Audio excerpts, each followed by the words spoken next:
Hello guys from Copenhagen. I'm ready to start my journey to Qatar. First stop will be Istanbul, then from there to Beirut, and tomorrow morning I'll arrive in Qatar. It's gonna be a long journey. I only got 2 of the boarding passes. Hopefully I'll get the last one in Beirut tomorrow at 4 a.m. because it's a different airline. The journey has started. I'm there to watch football. Not sponsored by Qatar. Everything is self-paid. I'm there to make my own opinions, which is good. Who is the favorite to win the World Cup? Obviously, France won it last time, but they are without key players, Benzema, Pogba, and Kante. So it's going to be very difficult for them. Brazil has so many players. They are really dedicated. They love their country so much, and they have done it before, so they obviously have really good chances. Portugal, I think there's a lot of drama going on at the moment, so it will be very difficult for them. I think there's too much noise at the moment with Cristiano Ronaldo, even though I love him a lot. But it's going to be very hard. Then we have Argentina. Probably Messi's last chance. I think he's going to give everything to try to reach the final, but I have a feeling that they might slip on the way, even though they will probably go very far. England, even though I took a DNA test and I'm 18% English, I don't think it's coming home. Sorry to say, guys, I do like England. Part of me is English. There is this English tradition to mess up, but they do have a very good team, many young, talented players. But honestly, guys, with Maguire in the central defense, you're not gonna win the World Cup. So either you skip him or you keep him and you don't have a chance.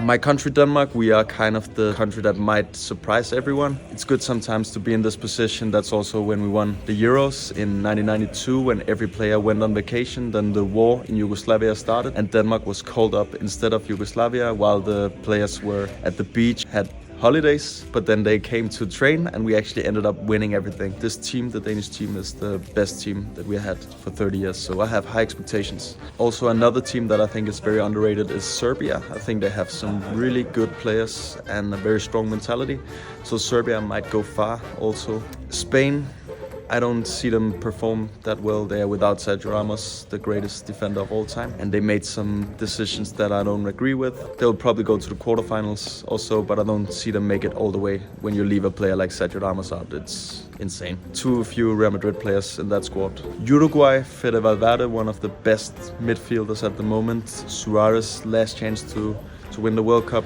Small country, but they have won the World Cup before and they definitely have a chance to do so again. Lots of strong players for such a small country. Sweden's chance of winning, I think, is very, very small, if you know what I mean. Very small.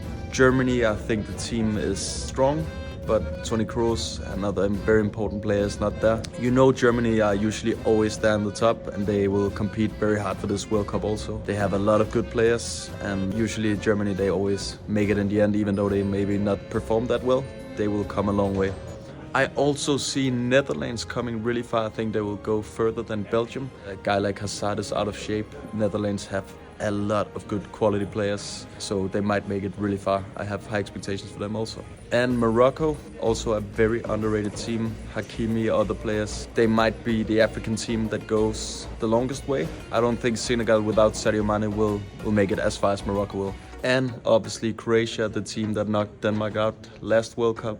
Super strong team also in red and white. Luka Modric, one of the best midfielders in the world. So many strong players. These Balkan countries, Croatia, Serbia, they are worth looking out for. They're gonna go far. As top scorer of the World Cup, I will go with the boring choice. I'll go with Messi as number 1 and number 2 Kylian Mbappe, because Benzema is not there, so now he really has to take responsibility. So that's my boring guesses. And then I think Kasper Dolberg from Denmark, he will score 3 goals. Hopefully other players will contribute also.